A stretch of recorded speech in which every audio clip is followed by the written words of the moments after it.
Bonjour à tous, on commence notre revue de presse en Angleterre avec la une du Sun qui revient sur le choc Chelsea-Arsenal d'hier soir qui s'est terminé sur un pauvre 0-0.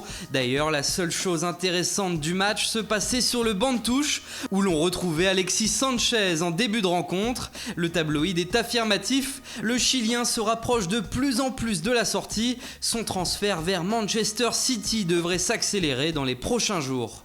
On jouait aussi en France hier en Coupe de la Ligue.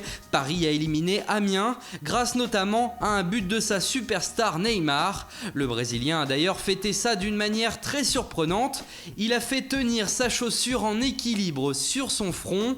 Plus tard sur Instagram, Neymar s'est expliqué sur son geste.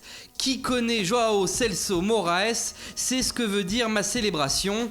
Il s'agissait en fait seulement d'un clin d'œil à l'un de ses amis proches qui fêtait son anniversaire en ce 10 janvier et dont la spécialité est de jouer les équilibristes avec une bière sur le front. En Italie, c'est bientôt la valse des entraîneurs, comme l'annonce le Corriere dello Sport. Massimiliano Allegri, actuel coach de la Juve, est demandé par Chelsea pour remplacer Antonio Conte la saison prochaine. Quant à Carlo Ancelotti, il est visé par Arsenal, qui se prépare déjà à l'après-Wenger. Ancelotti est d'ailleurs courtisé également par la sélection nationale italienne, qui plairait beaucoup à Roberto Mancini, officiellement candidat pour la squadra. Dans une interview accordée à la Gazzetta dello Sport, il déclare tout simplement « Je veux être sélectionneur ».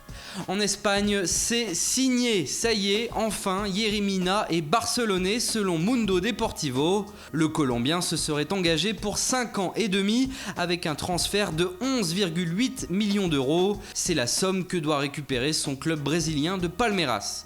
Côté départ, Sport annonce un accord définitif, là aussi pour Javier Mascherano. Le club chinois du eBay Fortune doit payer 10 millions d'euros pour s'offrir l'Argentin, d'après les informations du média catalan. Reste maintenant à attendre les officialisations du club Blaugrana.